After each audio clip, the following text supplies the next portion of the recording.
Hi folks, how you doing today? Hope this finds you doing well.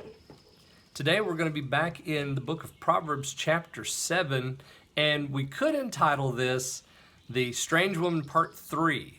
Now we were introduced to the strange woman and her ways back in chapter 5, and you remember he gave us those 4 commands. The first of those 4 commands is the most important one, and that is don't pass by her house.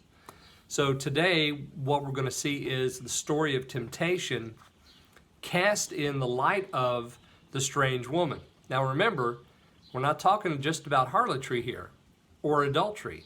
I mean, that's how this is framed, but remember, replacement idolatry is the issue. Because we might look at this and say, I don't have a problem with that. That's not an issue for me. But there are probably other idols in our lives that we use to replace the Lord, and we go about engaging with them in the very same way that the young man is engaging with the strange woman.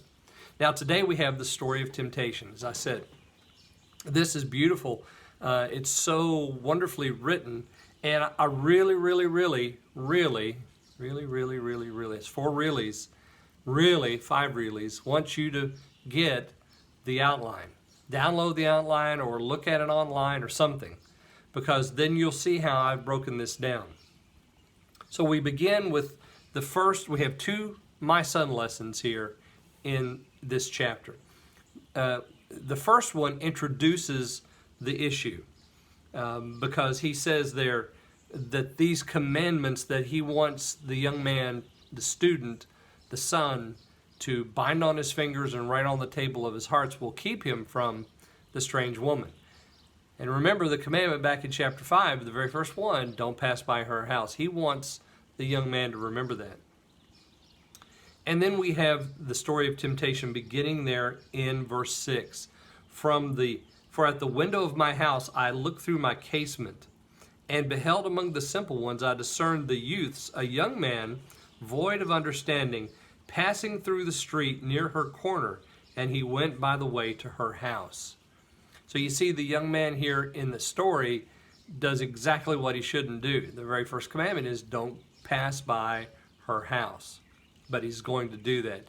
And so we're looking at this transaction between the young man and the strange woman through the eyes of the writer of Proverbs, Solomon, as he watches from his window this entire transaction of temptation.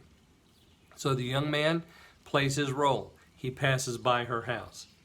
That's all he does. He breaks that first commandment, and the rest of those 4 go out the window. He just passes by her house. And then we see the strange woman. What does she do? Well, she acts like she's going to act.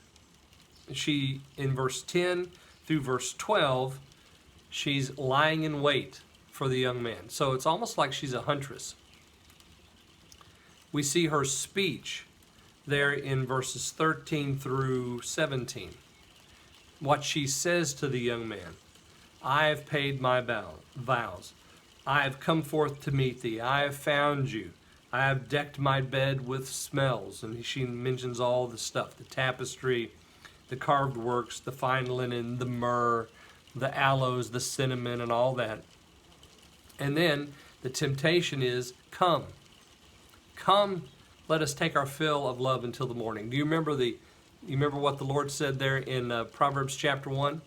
He told us about this. He said, my son, when sinners entice thee, consent thou not when they say, come, let us. And then, for the young man in the first chapter was, there was an invitation to violence. Here in the 7th chapter, it's an invitation to adultery. Come, she says, let us take our fill of love until the morning. So she initiates the temptation, come, and then the excuse is, she gives this wonderfully good excuse, her husband's gone. He's gone a long journey, he's not going to be home, he took a bag of money with him, which means he's going to be gone a long time. And then the result is, he yields to her. You notice it there in verse 21 through 23, he yields to her fair speech.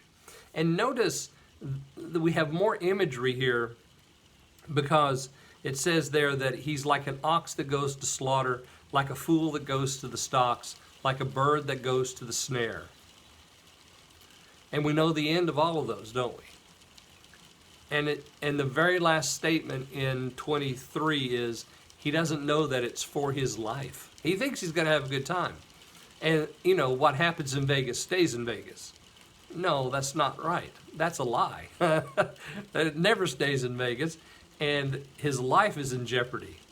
Because we're told later on in verse 27 that her house is the way to hell. Now again, remember, we're not talking just about the harlot here. Yes, the harlot's house is a way to hell. But we're talking about any replacement theology, any replacement idolatry that enters the life. That is a problem. All right, well, I hope that you'll enjoy this. Consider, go back and look at chapter 4, you know, the video I did then and the letter that I wrote. That was 2 weeks ago. So today's the 18th. That would have been the 11th, would have been last week. And a week before that would have been the 4th of May. Look at the letter from the 4th of May, the letter from the 11th of May, and then this one. And you'll follow along the story of the strange woman and the idea of replacement idolatry. Okay, I'm a little bit long today. Thank you, guys. Make sure you download this outline and look at it as you listen to the podcast and as you listen to this video. Thanks a lot. Love you and I miss you. Bye.